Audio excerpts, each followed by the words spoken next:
Hello guys, उम्मीद है आप बहुत ही अच्छे होंगे। तो चलिए आज हम वीडियो की शुरुआत करते हैं। आज हम वीडियो में कुछ यूनिक करने वाले हैं, अर्थात आज हम इस टॉपिक का जो नया चैप्टर है, नया क्वेश्चन है, उसको लेकर आए हैं। तो चैप्टर नंबर कौन सा है? 6। और कौन सी क्लास के लिए? क्लास 10th के लिए, जिसका नाम है ट्रायंगल। और की एक्सरसाइज है 6.2। अब हमारे सामने एक डायग्राम दिया है। डायग्राम जो है वो क्वेश्चन में भी छुपा हुआ है, अर्थात हम जैसे जैसे क्वेश्चन को पढ़ेंगे डायग्राम हमारा समझ में आता जाएगा कि डायग्राम हमारा क्या क्या रहा है। तो चलिए क्वेश्चन की हम शुरुआत करते हैं। क्वेश्चन को हम डीपली पढ़ेंगे, स्टेप बाय स्टेप पढ़ेंगे, अर्थात टुकड़ों में पढ़ेंगे, अर्थात इसका जो है हम छोटे छोटे पार्टों में लेकर चलेंगे ताकि आपको step by step A to Z clear हो जाए। तो चलिए क्वेश्चन की शुरुआत करते हैं। क्वेश्चन में बोला है, क्वेश्चन नंबर जो 4 है, इसमें बोला आकृति में, अर्थात आपके सामने एक डायग्राम है, वो डायग्राम को बड़े ध्यान से देखें। फिर आगे करा है कि DE AC के समांतर है। जो DE है AC के क्या है? समांतर, यानी कि जो A और C है इसके समांतर DE है। ये बात समझ में आ गई। आगे बोला है DF, देखिए DF AE के क्या है? समांतर है। तो ये कह रहा सिद्ध कीजिए कि BF बटे FE बराबर होगा BE बटे EC। तो ये तो रहा हमने जो क्वेश्चन को देखा, समझा, पढ़ा। अब क्वेश्चन को करने का तरीका क्या है? देखिए क्वेश्चन को करने का तरीका हमें क्वेश्चन से ही पता चलेगा। देखो कैसे। पहले आप ये देखिए इसने क्या क्या समांतर दिया है, किस किस के? DE AC के। भाई DE AC के क्या है? समांतर है, DE बटे EC। तो पहले जो जो दिया है दोस्तों उसे हम लिख लेते हैं। दोस्तों दिया है, पहले लिखेंगे दिया है। दिया क्या है? ये दिया DE समांतर है AC के, तथा इसने एक चीज और दी है कि डी क्या है ये दोस्तों? DF समांतर है AE के। इतनी बात समझ में आ गई। अब आपको उम्मीद है ये बात तो चलो क्लियर हो गई होगी। अब क्वेश्चन को कैसे करें, कहां से पकड़ें, ये देखिए क्वेश्चन ही बताएगा। आप देखिए DE किसके समांतर है? AC। इसका मतलब देखिए ये वाली, अगर मैं ट्रायंगल को निकालना चाहूं तो मैं ट्रायंगल निकाल सकता हूं। ये भाई ABC, तो AC और B ये किसके समांतर एक भुजा दिए? देखो इस तरीके से इसने, इसका नाम लिखा है D और इसका नाम लिखा है E। तो हमारे पास अगर इस जूम करके देखेंगे, इसको बाहर निकाल के देखें तो ये डायग्राम प्राप्त होगा। तो देखिए DE समांतर है AC के, तो आप ये कह सकते हैं कि BD का अनुपात जो होगा DA, भाई BD और DA का अनुपात जो होगा BE और EC के बराबर होगा। हमारी थेल्स प्रमेय यही कहती है, जो हमारा आधारभूत समानुपातिक प्रमेय है वो ये कहती है त्रिभुज की किन्हीं तीन भुजाओं में से किसी एक भुजा के समांतर, त्रिभुज की तीन भुजा, एक भुजा हमने AC के समांतर हमने यदि एक भुजा खींची तो त्रिभुज की जो दो अन्य भुजा बचेंगी हमारी, कौन सी बची? AE AB और BC। अर्थात क्योंकि हमने AC के समांतर D खींच ली तो भुजा बची AB और BC।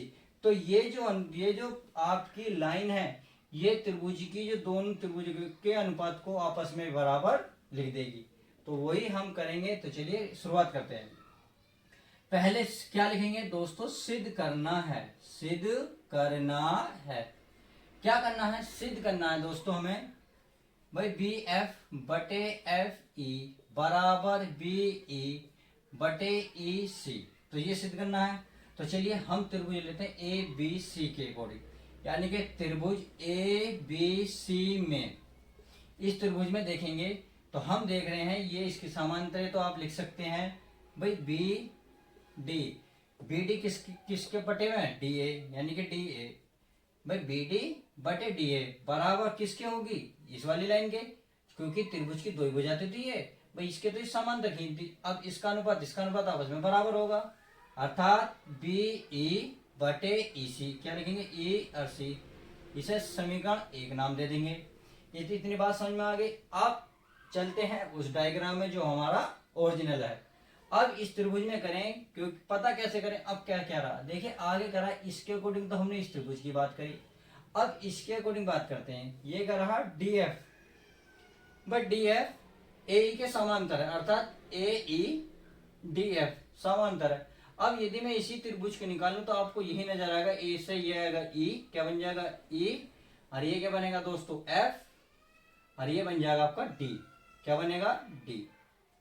तो आई होप अब समझ में आ गया होगा कि क्या करा, ए जो ए बी है और ए ई है, इनके बीच में ये दो लाइन समांतर है, ए ई समांतर है डी एफ के, जो इसने बोली है।